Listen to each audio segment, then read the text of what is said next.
bendiciones. Una vez más les agradezco que me estén acompañando para estudiar el mensaje en el día de hoy. Es un privilegio el poder venir a cada semana y poder compartir lo que la palabra de Dios nos dice. Y recuerde que la palabra de Dios nos fue dada para que nosotros no solamente, ¿verdad?, la escucháramos, pero para que la aplicáramos en nuestras vidas. Y esa es una de mis oraciones constantes. Señor, ayúdame a poder ser transformado, a poder ser un hombre que aplique los principios de tu palabra. Y eso es mi oración para cada uno de ustedes. Bueno, vamos a abrir nuestras Biblias en el Salmo número 15. Vamos a ir al Salmo número 15 y vamos a leer estos 5 versículos. Como acostumbro yo, leo de la Biblia de las Américas este pasaje que dice así: Señor, ¿quién habitará en tu tabernáculo?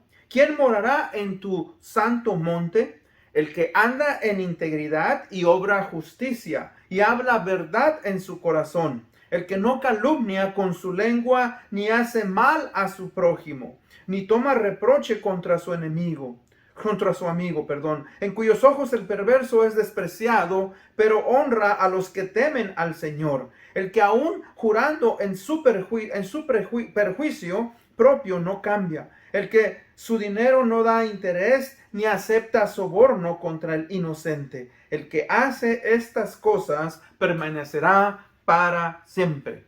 Señor, bendiga su palabra. Vamos a ir en oración. Padre bendito, gracias te damos, Señor, por tu palabra. Gracias por este salmo, Señor, que, Padre, obviamente vamos a estudiar y que tú nos abras nuestra mente, nuestro entendimiento para poder percibir, Señor, las verdades. Te pedimos que nos ayudes, Señor, a querer desear ser, Padre, ciudadanos de ese reino celestial y que, Padre, cada uno de nosotros llevemos en práctica los principios que tú nos has dado en tu palabra. Te pido por aquellos que, Padre, están escuchando, por aquellos, Señor, que, tal vez no tienen una relación contigo. Bendíceles, abre sus mentes y sus corazones. Gracias te damos, pues, en este día. Te lo pedimos en el bendito nombre de Cristo Jesús, nuestro Señor y Salvador. Amén.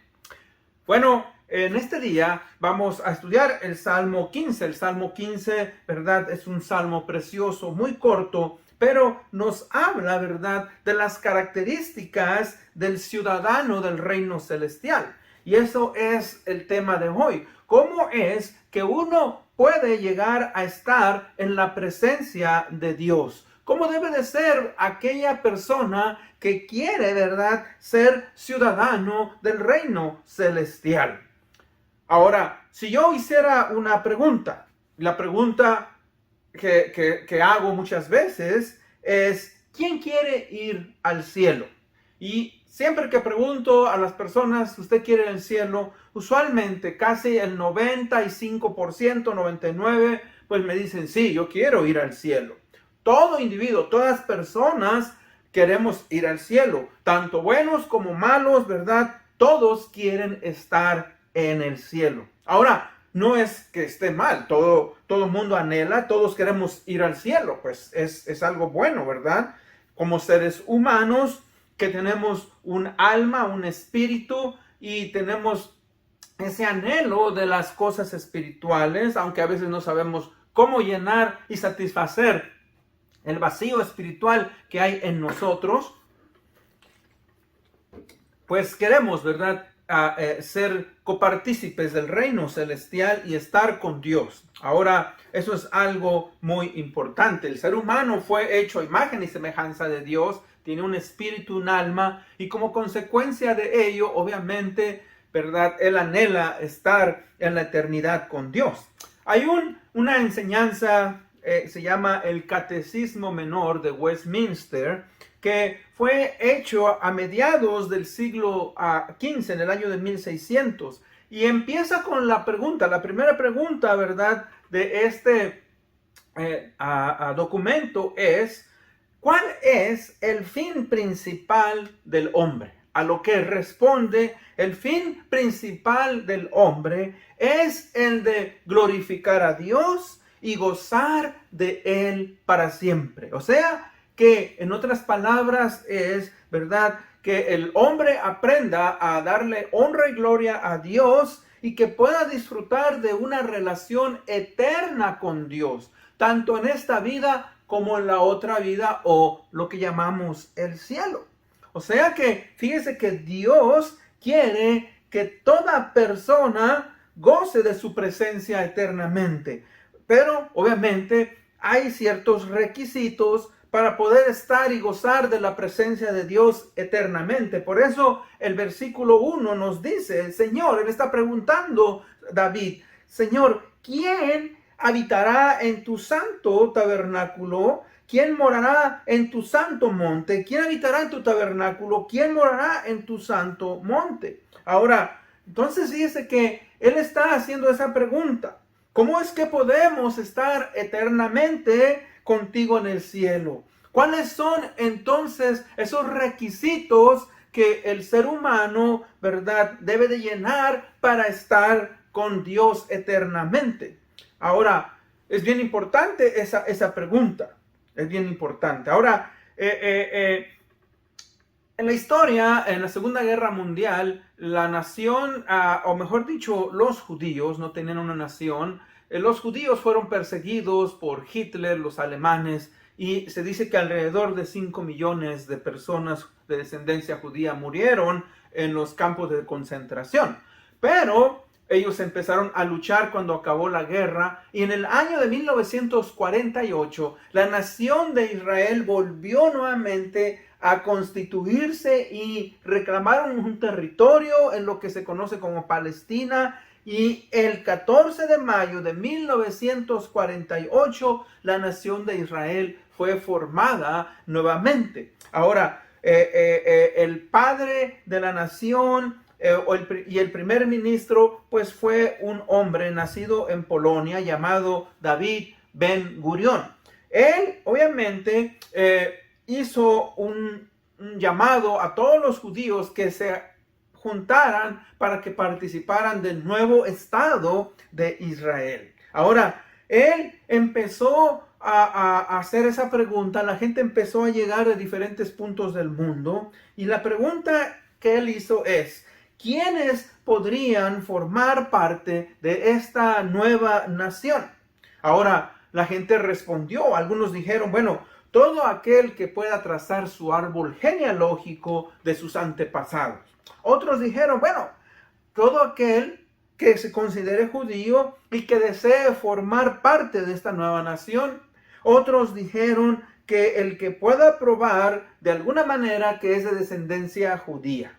Entonces, Benjamín Gurión, ¿verdad?, primer ministro de Israel, sacó una porción del libro de los Salmos y comenzó a leer precisamente este pasaje.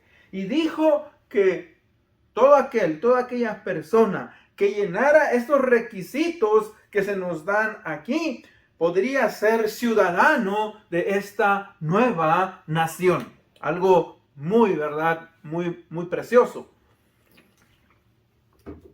Entonces nosotros como cristianos y no cristianos, tenemos también un llamado y ciertos requisitos para ser parte de la patria celestial. El Salmo 15, ¿verdad?, como dije, es un llamado del rey David que él hace a todos aquellos que quieren ser ciudadanos del reino celestial.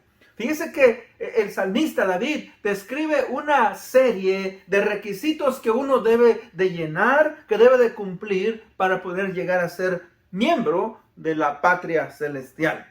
Ahora, fíjese que es algo muy interesante y algo muy, muy importante. Fíjese que nosotros muchas veces anhelamos estar en el cielo, pero obviamente muchas veces nosotros no sabemos, ¿verdad?, cuáles son esos requisitos, ni sabemos la manera en la cual nosotros debemos de hacerlo. Por lo tanto, es muy importante y necesario que todos nosotros, ¿verdad?, busquemos en la palabra de Dios cómo es que podemos ser ciudadanos. Y este salmo nos está diciendo, y es el deber de nosotros como cristianos el deber buscarlo, ¿verdad?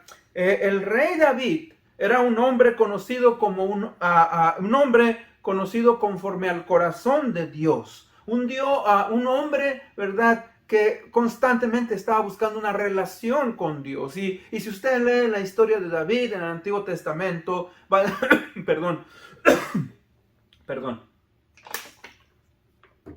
va a descubrir que David tenía ciertas características que, a pesar de que él cometió errores en su vida, David obviamente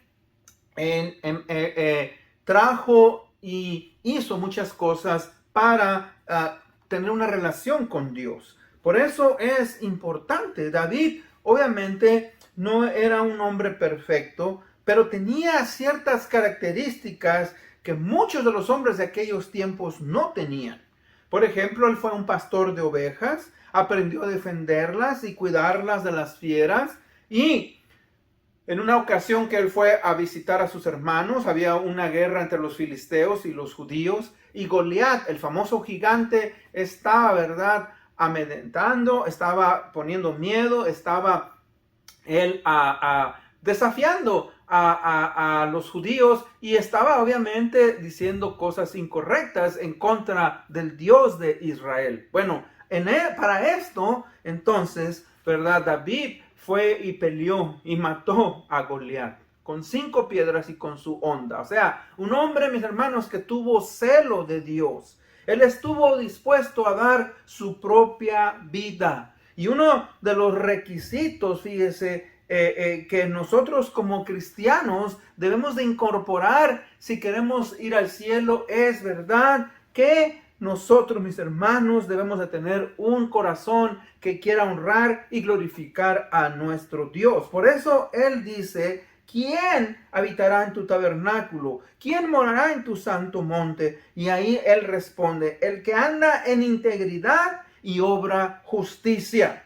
Fíjese que es algo bien interesante. Ahora, antes de eso, vamos a responder la pregunta, porque dice: ¿quién habitará en tu tabernáculo? ¿Quién morará en tu santo templo? Bueno, recuerde, un tabernáculo era una tienda o habitación temporal, lo que hoy conocemos como una casa de campaña. Ese era, ¿verdad?, un lugar sagrado donde se adoraba a Dios, donde la nación de Israel se le demandó, ¿verdad?, que hiciera un tabernáculo donde Dios estaba en medio de la nación.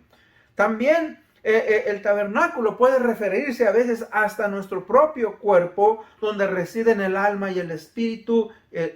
Dice en 2 Corintios 5:1, porque sabemos que si nuestra morada terrestre, este tabernáculo, se deshiciere, tenemos en Dios un edificio, una casa no hecha de manos, eterna en los cielos, dando a entender de nuestro cuerpo glorificado que vamos a tener cuando estemos en el cielo. Entonces, para los cristianos, cuando dice aquí: ¿quién habitará en tu tabernáculo?, es, ¿verdad?, la misma presencia de Dios que habita en su pueblo y que Él ha escogido. En el libro de Apocalipsis 2:21-3 dice: y oí una gran voz del cielo que decía: he aquí el tabernáculo de Dios con los hombres, y Él morará con ellos, y ellos serán su pueblo, y Dios mismo estará con ellos como su Dios. Fíjese que está hablando ahora, ¿verdad?, de que estaremos en la presencia de Dios, habitando con Dios en el reino celestial, y Dios estará con nosotros por toda la eternidad. El monte santo o Sión, ¿quién habitará en tu santo monte? Estamos hablando entonces de Jerusalén, la ciudad santa. Ahora, el lugar donde se encuentra la presencia de Dios. No estamos hablando de la Jerusalén terrenal, en este caso ya es la Jerusalén celestial. En Hebreos 12:22 y 23 se nos dice: sino que os habéis acercado al monte de Sión, a la ciudad del Dios vivo, Jerusalén la celestial, a la compañía de muchos millares de ángeles, a la congregación de los primogénitos que están inscritos en los cielos, al Dios juez de todos, a los espíritus de los justos hechos perfectos. Entonces, estamos viendo, pues, ¿verdad?, donde estará el cristiano eternamente con Dios en el cielo, la nueva Jerusalén. Ahora, vamos pues a entrar al primer punto. Punto número 1. ¿cuáles son las características de aquellos que habitarán eternamente con Jesucristo en la ciudad santa? O sea, la Nueva Jerusalén. Ahora recuerden, en este pasaje vamos a ver que hay dos requisitos. Primeramente, hacia mí y después hacia mi prójimo. Primeramente vemos a mi responsabilidad hacia Dios. Primeramente dice, el que anda en integridad, ¿verdad? Y que obra justicia. Andar en integridad es una persona que está buscando ser completa, o sea, llena del Espíritu Santo y que quiere vivir conforme a los valores morales que está incorporando o que ha incorporado en su vida espiritual. Esto es algo, ¿verdad?, esencial. Fíjese que ahí nos debemos de hacer la pregunta, ¿qué virtudes debemos de desarrollar para poder tener integridad? Todas las virtudes son necesarias para que usted y yo podamos desarrollar carácter cristiano, pero algunas obviamente nos ayudan más para acelerar ese proceso de llenura del Espíritu Santo al crecer en carácter moral y virtudes. La palabra integridad quiere decir pues la cualidad de estar completo. Entonces, usted y yo como cristianos estamos buscando estar completos en Cristo Jesús. En el libro de Efesios nos dice hasta que lleguemos a la estatura, a la medida de Cristo. Ese es, ¿verdad?, el deseo de todo cristiano. Y por eso es que estamos trabajando en ser hombres y mujeres de integridad. Fíjese que en la vida cristiana entonces es la suma de todas aquellas cualidades morales que nos llevan a desarrollar santidad y el deseo de entregar nuestro corazón completamente a Dios. Y nos lleva a vivir una vida de excelencia y de testimonio ante los hermanos y ante la gente de afuera. Y es algo, ¿verdad?, muy importante. Fíjese que es tan esencial. Cuando usted está buscando un trabajo, cuando usted se va a casar, cuando usted quiere formar una relación, cuando usted está buscando comprar algo, nosotros usualmente decimos, queremos, ¿verdad?, hacer una relación con una persona que tenga integridad. Ahora, un filósofo dijo lo siguiente, una persona con integridad es aquella que ha establecido un sistema de valores y virtudes y se rige por ellos y deja que sus acciones lo juzguen, pues no tiene nada que temer. En otras palabras, las personas con integridad no tienen nada que esconder ni tienen nada que temer. ¿Por qué? Porque en cierta manera sus vidas son como libros abiertos. Ahora, no estamos hablando de perfección, no estamos hablando de que nosotros no fallamos, no estamos hablando obviamente, ¿verdad?, de que ya no pecamos, pero estamos hablando de que a pesar de que tal vez fallamos, de que a pesar de que tal vez hacemos algo que no debemos haber hecho, reconocemos y aceptamos nuestros errores y confesamos ante Dios.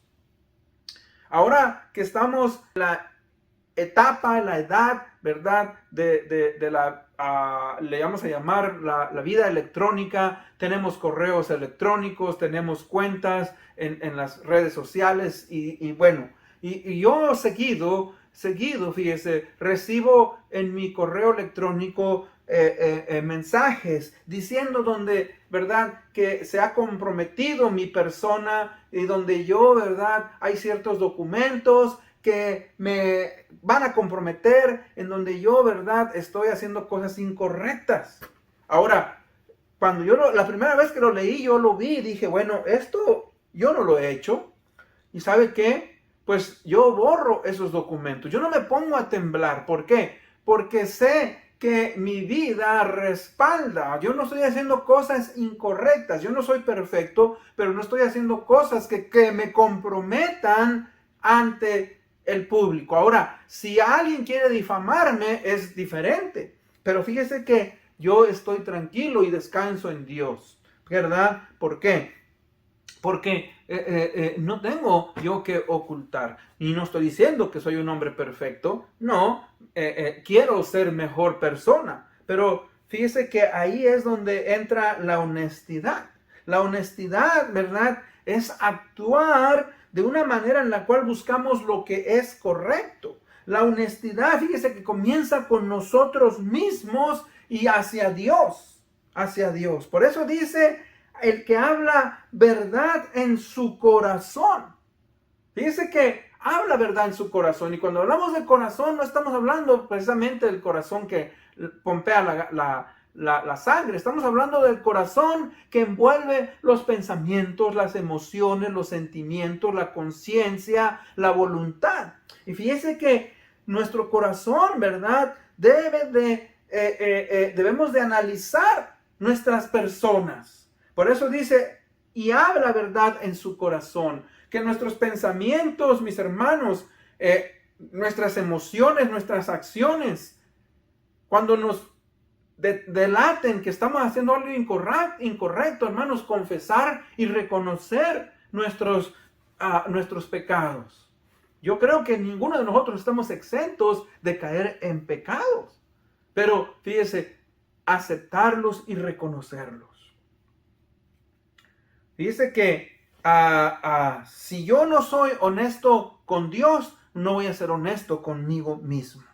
Fíjese que tenemos que aceptar a veces que vamos a mentir. Tenemos que aceptar que a veces en nuestro corazón hay envidia. Tenemos que aceptar que a veces en nuestro corazón hay lujuria, que a veces en nuestro corazón va a haber malos pensamientos, que en nuestro corazón va a haber ira, muchas cosas. Pero ¿sabe qué? Ahí es donde yo confieso y reconozco y le digo, Señor, reconozco en este caso que tal vez he mentido. Yo no quiero deshonrarte, perdóname, y confesarlo a Dios y confesarlo a otros. ¿Por qué? Porque la palabra de Dios nos dice, miren, Romanos 3:4 dice, de ninguna manera, antes bien sea Dios veraz y todo hombre, ¿qué? Mentiroso. O sea, nosotros mentimos muchas veces. No nos gusta aceptar cuando nos confrontan, pero es importante, ¿verdad?, aceptar y reconocer. Dice que es difícil. Antes yo de venir al Señor Jesucristo, y se lo he contado muchas veces, me dieron el Evangelio y igual me dijeron, bueno, si tú no cambias tu manera de pensar, tu manera de vivir, tú vas a ser condenado, vas a estar separado de Dios. Y eso a mí me molestó. Y yo dije, bueno, ¿por qué una persona buena como yo, que no ha matado, que no hace drogas, que no es un borracho, que esto y aquello, ¿por qué Dios lo va a mandar al infierno? Ahora, fíjese que tuve que ser sincero en mi corazón, en mis pensamientos, en mis acciones, y me di cuenta que sí era cierto, que no era un borracho, que no era un drogadicto, que no era un asesino, etcétera, pero que en mi vida había mentira, había lascivia, había ira, había muchos pecados que estaban ocultos, y tuve que aceptar, con ser honesto con Dios y conmigo mismo, que en mi corazón había cosas malas. Entonces fíjese que ahí es donde nosotros aprendemos, pues, ¿verdad?, a hablar con verdad. Dice el pasaje que nos hacemos responsables. La responsabilidad es el aceptar o responder por mis actos o mis acciones. Mis actos y mis acciones. Y eso obviamente va a ayudarme, nos va a ayudar a que nosotros vayamos adelante. Fíjese que es importante, dice, el que no calumnia con su lengua. No andamos levantando falsos, no andamos diciendo cosas, ¿verdad?, que no sabemos de otras personas. Y tenemos, fíjese, que tener cuidado, porque muchas veces vienen a nuestra vida individuos, personas que nos dicen, fíjate que fulanito, que fulanita, que esto. Y muchas veces nosotros nos adelantamos y somos prejuiciados y levantamos un juicio contra esta persona sin saber y conocer, fíjese, las motivaciones y cómo es que ocurrió. Y es el deber de cada uno de nosotros, hermanos, el no calumniar, el no hablar, el no expresar, que a veces nos parece, que a veces nosotros creemos no es lo mismo que esta persona esté haciendo ciertas cosas. Y eso es algo muy importante en la vida de nosotros, especialmente si somos cristianos. No vamos a andar levantando cosas falsas en contra, ¿verdad?, de aquellos que nosotros escuchamos o conocemos. Dice el libro de Proverbios, no hagas malas acciones en contra de tu vecino que habita contigo. O sea, fíjese que a veces nosotros, hermanos, hay cosas que tal vez no nos gustan de ciertos individuos, pero obviamente dice, nosotros debemos de mostrar un testimonio de respeto y de amor hacia las personas. Ahora, obviamente, cuando una persona está mal, está equivocada, una persona está viviendo en un pecado, hay que confrontarlo y hay que decirle la verdad en amor, pero hay que decírselo. Y fíjese, pero no inventar cosas. El calumniar es, verdad, decir cosas que no sabemos y que no sabemos que realmente son verdaderas, y hacerlas y extenderlas. Cuando alguien viene y te cuenta algo de otra persona, es tu deber investigar y parar ahí y ir con la persona y decirle, me dijeron esto y esto de ti, y que ella o él tenga, ¿verdad?, la oportunidad de poder defenderse. Ahora, dice el que habla verdad, el que anda en rectitud moral, en justicia, o sea, vive y actúa conforme a los estatutos o a los mandamientos establecidos por Dios, su palabra.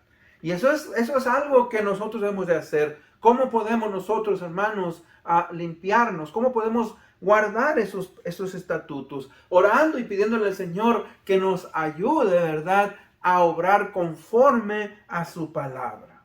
El que habla verdad en su corazón, ya habíamos dicho eso, ¿verdad? Fíjese, reconociendo y humillándonos delante de Dios, que a veces nuestra naturaleza pecadora va a controlarnos, que a veces nuestra naturaleza pecadora va a querer, ¿verdad?, incitarnos hacia el mal, y nosotros, ¿verdad?, hablar verdad. Ahora, esas son las cosas que Dios demanda de mí. Ahora, hacia mi prójimo, punto número 2. En el punto número 2 vamos a ver características que tienen que ver con mi prójimo. Dios demanda de mí, pero también demanda que haga con mi prójimo. Y dice el versículo 3, que no hace mal a su prójimo, ni toma reproche contra su enemigo. O sea, fíjese que, hermanos, debemos de aprender, pues, a no causar mal a nuestro prójimo.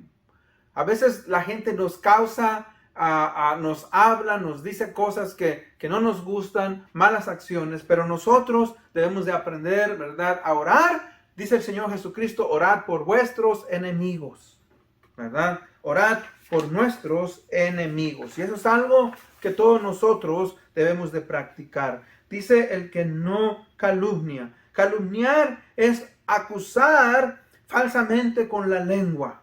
Fíjese que ya lo dije, antes de hablar o acusar, hay que investigar los hechos y hay que corroborar si lo que uno dice va a decir es verdad.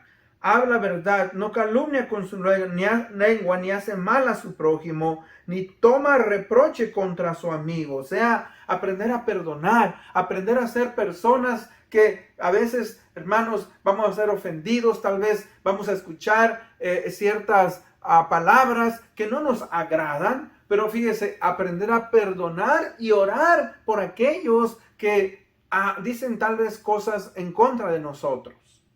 No se, dice la palabra de Dios, ¿verdad?, no ofendernos fácilmente. Todos usualmente tenemos un ego débil y nos ofendemos cuando escuchamos ciertas cosas de nosotros. Mire, nuestro ego es débil porque muchas veces aún, cuando se nos dice la verdad, nos duele. Y no queremos nosotros, ¿verdad?, a veces aceptar esa realidad. Pero la verdad va a dolernos. Y fíjese, entonces tenemos que aceptar, ¿verdad?, tener cuidado. Luego dice, en cuyos ojos el perverso es despreciado, pero honra a los que temen al Señor. O sea, cuando está hablando aquí, el que desprecia el pecado y a los malos, o sea, un cristiano tiene, ¿verdad?, que haber desarrollado control propio. No se deja llevar ya por los impulsos de la carne, lo que llamamos control propio, ¿verdad? El cristiano aprende a amar a Jesucristo y ha aprendido a morir, ¿qué? A sí mismo. En Filipenses 3, 7, 8 dice, pero cuantas cosas eran para mi ganancia, las he estimado como pérdida por amor de Cristo. Y ciertamente aún estimo todas las cosas como pérdida por la excelencia del conocimiento de Cristo Jesús, mi Señor, por amor del cual lo he perdido todo y lo tengo por basura para ganar a Cristo. O sea, fíjese que Pablo nos está diciendo aquí que aún aquellas cosas que nos pueden llegar a dar valor, que nosotros las apreciamos y las consideramos como algo grande, si no honran a Cristo, las hacemos a un lado. Y aprendemos, ¿verdad?, a morir a nosotros mismos y a poner a Cristo en el fundamento. El que repudia a aquellos que se gozan de la maldad. O sea, fíjese que hoy tenemos que tener cuidado de los estilos de vida que la gente está practicando. Tenemos que hablar, mis hermanos. Por ejemplo, hoy en nuestros días el vivir sin casarse se ve algo normal y eso obviamente no es algo. Los estilos de vida, programas donde personas del mismo sexo hablan y la gente las aplaude, donde personas, hermanos, viven estilos de vida inmoral y nosotros debemos de aprender, ¿verdad?, a expresar de una manera correcta, con respeto, que eso es algo incorrecto. Es algo, ¿verdad?, incorrecto. No podemos aceptar cosas que Dios va en contra. Y tristemente hoy en nuestros días hay muchas cosas que son malas de acuerdo a la palabra de Dios, pero la gente las aplaude, la gente, ¿verdad?, las celebra y obviamente que nosotros como cristianos no podemos. No podemos estar de acuerdo con ellas si queremos estar en el reino de Dios, si queremos estar en el cielo. Dice el pasaje, el que aún jurando en perjuicio con perjuicio propio no cambia. Fíjese que mantiene su palabra. Una de las palabras, ¿verdad?, una de las virtudes que debemos desarrollar como cristianos es que debemos, mis hermanos, ¿verdad?, ser hombres y mujeres de palabra. Cumplir. Mantener lo que hemos dicho. El que aún jurando en perjuicio propio no cambia. El que su dinero no da interés ni acepta soborno contra el inocente. En los tiempos del Antiguo Testamento, en el Nuevo Testamento y aún hasta hoy en día, la gente pedía prestado. Y Dios dijo, ¿verdad?, que no debía de cobrarse interés a sus hermanos. En Levítico 25:35 dice, cuando tu hermano empobreciere y se acogiere a ti, tú lo ampararás como forastero y extranjero vivirá contigo. No tomarás de él usura ni ganancia, ni tendrás temor de tu Dios. No le darás tu dinero a usura, ni víveres a ganancia. Está hablando de tener misericordia del pobre, de ayudarles, en vez de sacar ganancia de las personas, ser piadoso y ayudarles, tener misericordia. Fíjese, que su dinero no da interés, ni acepta soborno contra el inocente. Fíjese, soborno es el dejarse corromper por un precio. Gente, ¿verdad?, que a veces, tristemente, por ser pobres, por no tener cierto grado de cultura, son abusados, ¿verdad? Y la gente se deja sobornar para que esta gente sufra, para que esta gente pierda sus pertenencias, para que esta gente, ¿verdad?, sea acusada de una manera incorrecta. Y eso obviamente no es correcto. Dice el versículo 5, el que hace estas cosas permanecerá firme. En conclusión, el que hace estas cosas, pues, dice, no resbalará. El que hace estas cosas, ¿verdad?, va a poder estar en la presencia de Dios eternamente. Dios quiere que todos seamos salvos. Dice en el libro de de 2 de Pedro 3:9, el Señor no retarda su promesa, según algunos la tienen por tardanza, sino que Él es paciente para con todos, no queriendo que ninguno perezca, sino que todos procedan al arrepentimiento. Dios quiere que todas las personas, a todo aquel que se arrepienta, entre a su presencia eterna y que habite con Él eternamente. Y esa es la invitación. La invitación es, si usted conoce al Señor Jesucristo, qué bueno, siga adelante. Viva como un ciudadano del reino celestial. Si usted aún no ha hecho esa decisión, si usted, ¿verdad?, quiere ir al cielo, pero no está guardando los principios de la palabra de Dios, yo le invito, ¿verdad?, a que usted reconozca su estado en el cual se encuentra de pecado, le confiese a Dios, busque una iglesia donde pueda crecer y servir y pueda, ¿verdad?, arrepentirse de su vida y ser transformado por medio del poder de Dios. Con eso en mente vamos a concluir. Padre bendito, gracias, Señor, te damos por la oportunidad de estudiar tu palabra. Queremos ser miembros, queremos estar contigo eternamente, estar en tu presencia, Señor, y gozar del cielo. Pero, Padre, ayúdanos a poder guardar tu palabra, a poder ser hombres y mujeres, Señor, que guardamos los principios y que nos humillamos y confesamos nuestros pecados. Te pido por aquellos que aún no han tomado esa decisión, guarda sus vidas, bendíceles. Esto lo pedimos en el nombre de Cristo Jesús, nuestro Señor y Salvador. Amén. Bueno, una vez más les agradezco que me hayan acompañado. Nos vemos hasta la próxima. Dios les bendiga.